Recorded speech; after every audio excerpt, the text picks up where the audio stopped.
Este é o Gabinete de Guerra, um podcast da Rádio Observador, em que olhamos para as mais recentes notícias da guerra na Ucrânia. Tiago André Lopes, a Rússia deixou um novo aviso. Se Macron enviar tropas para a Ucrânia, vão ser o alvo prioritário das tropas do Kremlin. Aliás, disse que vão sofrer o destino de todos os franceses que alguma vez chegaram ao mundo russo com uma espada. Professor, quais seriam as possíveis consequências de um confronto entre tropas francesas e russas na Ucrânia? Depende do nível a que as tropas são enviadas. Obviamente que quem abriu esta porta para esta confusão diplomática, e nós já tínhamos falado aqui no ar, eu e a Maria João, sobre isto, é Macron com as declarações que vai fazendo, que vai dizendo que envia, que não envia, que vai fazendo declarações em que muitas vezes parece estar mais preocupado com aparecer diplomaticamente do que com ser politicamente coerente. E obviamente agora permitiu à máquina de propaganda russa explorar esta questão do fantasma, do eventual envio de um batalhão de 2.000 a 3.000 soldados e que eles seriam prioritários. Se os soldados forem enviados de forma bilateral pela França apenas, à partida não sendo uma iniciativa NATO, não teria que arrastar. O ataque a soldados não é o ataque a solo francês. Portanto, é um bocadinho diferente aqui esta questão. Agora, é óbvio que seria um imbróglio político muito complexo. Francisco Pereira Coutinho, a Rússia, entretanto, recrutou centenas de nepaleses para combaterem na Ucrânia. Muitos aceitaram devido à pobreza em que vivem, mas agora estarão desesperados por regressar a casa. O que é que a comunidade internacional pode fazer sobre isto? Primeiro sobre o recrutamento e agora sobre este apelo por um regresso ao Nepal. Bem, pode fazer muito pouco. Aliás, isto mostra bem a natureza internacionalizada deste conflito. A Rússia, como sabemos, tem utilizado mercenários na guerra na Ucrânia. Há um ano, o seu único sucesso militar, que foi a tomada de Bakhmut, foi feita pelos mercenários da Wagner, que eram essencialmente russos, mas também tinham soldados de várias nacionalidades.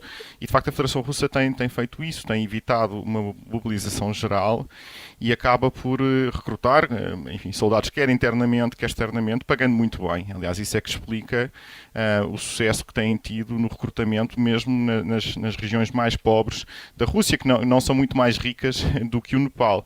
Agora, em relação a este tipo de soldados nepaleses, de facto, terá que ser o Nepal a fazer alguma pressão, e isto pode ter algum resultado, especialmente porque a Rússia conta muito com os Estados do Sul global nesta guerra de comunicação mais abrangente contra o Ocidente, mas de facto estamos a falar de pessoas que estão numa situação de enorme precariedade, num conflito muito, muito sangrento na Ucrânia, porque estes soldados, muitos deles são verdadeiramente carne para canhão, e nós temos visto como é que a Federação Russa tem conseguido avançar na Ucrânia com perdas humanas de dimensão impressionante. Estima-se que só nesta cidade de Avdiivka, portanto, o último sucesso militar que tiveram nas últimas semanas, terão perecido cerca de 10.000 soldados, o que significa que com o número de feridos podem ter perdido entre 30 a 40 mil homens de baixas, o que é absolutamente incrível e não é sustentável, e por isso é que precisam continuar a recrutar e impedir aqueles que estão neste momento na Ucrânia de regressarem aos seus países de origem. Ainda sobre esta questão dos combatentes, a máquina de guerra russa está a tentar transformar adolescentes ucranianos em soldados. A Kiev diz que faz parte de um esforço mais alargado para apagar a sua identidade. Tiago André Lopes, é possível que isto tenha de facto a acontecer em relação às futuras gerações? Se o conflito se prolongar no tempo durante um horizonte temporal maior, não é de excluir. Ou seja, a ideia das crianças soldados e dos jovens soldados não é nova, já ouvimos em outros conflitos, desde o Congo, por exemplo, à Somália, à República Centro-Africana, portanto não há aqui novidade. Agora, se de facto houver vontade e ensejo ainda este ano de começar gradualmente a ir para a mesa negocial, e isso poderá vir a acontecer pela pior das razões, que será o desinvestimento que tem havido na questão da guerra da Ucrânia, as palavras de circunstância de Lloyd Austin depois não mascaram o facto de que o financiamento continua bloqueado nos Estados Unidos. Portanto, se isso acontecer e formos para uma mesa negocial, parece-me que não haverá tempo para formar os jovens dessa forma, porque a formação e a alteração dos quadros psicológicos não se faz de um dia para a noite, faz-se com tempo. Essa formatação e esse condicionamento leva algum tempo a acontecer. Agora, poderia ser uma agenda, de facto, de quase que reprogramar uma juventude que nasceu e cresceu sob a bandeira ucraniana e que de repente passaria a olhar para a bandeira russa como a sua bandeira, numa lógica militarista, olhando para a bandeira ucraniana como antitética e não como sua. Entretanto, o Pentágono lançou um site, o Oversight Ukraine, para poder acompanhar a ajuda dos Estados Unidos à Ucrânia. É uma página com informações sobre o trabalho de mais de 20 agências de supervisão para garantir que a ajuda à Ucrânia está a ser utilizada como previsto. Francisco Pereira Coutinho, porquê isto agora e com que objetivo? Tem ideia de como é que o governo ucraniano e até outros parceiros internacionais estão a reagir a esta iniciativa? Bom, o Tiago já deu aqui parte da resposta quando falou da questão da ajuda americana à Ucrânia. Isto resulta da pressão dos republicanos no Congresso e ouvimos também esta semana declarações de Donald Trump num daqueles seus comícios muito inflamados, dizendo que Zelensky vem à América pedir dinheiro e volta sempre com um cheque e isto não pode ser. Devemos emprestar e não dar.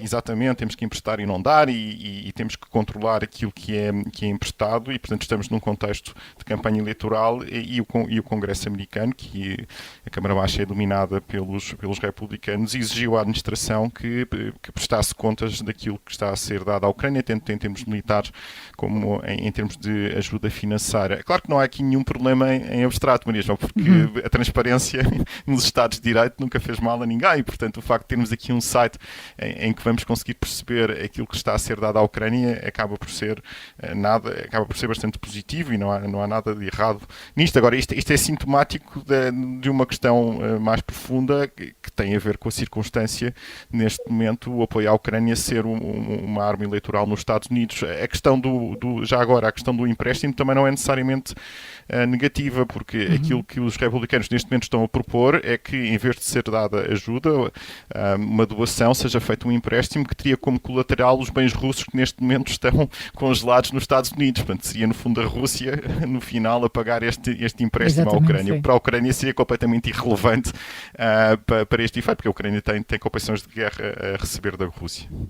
Vamos olhar agora para o terreno. A Rússia terá capturado a localidade de Orlivka, fica a oeste de Avdiivka, recentemente conquistada pelas tropas de Moscovo, na província de Donetsk. Do outro lado, os sucessivos ataques ucranianos à cidade russa de Belgorod. Tiago André Lopes, que ponto de situação podemos fazer do que se está a passar no terreno? Temos aqui duas questões diferentes. Do lado da Rússia, o que nós vamos a ver é o aprofundar da sua posição estratégica no terreno e, acima de tudo, o recuperar de posições que a Rússia já tinha controlado e que perdeu durante a contraofensiva ucraniana. Portanto, a Rússia, acima de tudo, está a recuperar posições que já tinha tido uma mão a certa altura. Orlivka, durante alguns meses, foi discutida por vários especialistas militares como sendo importante nesta questão de garantir a securitização desta região e, portanto, nós não podemos agora retirar-lhe esse peso e essa relevância. Os ataques a Belgorod, a Briansk e a Kursk, que são muito importantes também pela dimensão psicológica, têm uma diferença contudo, são ataques de raid, ou seja, são feitos e os soldados não ficam, não há um controle permanente, não há...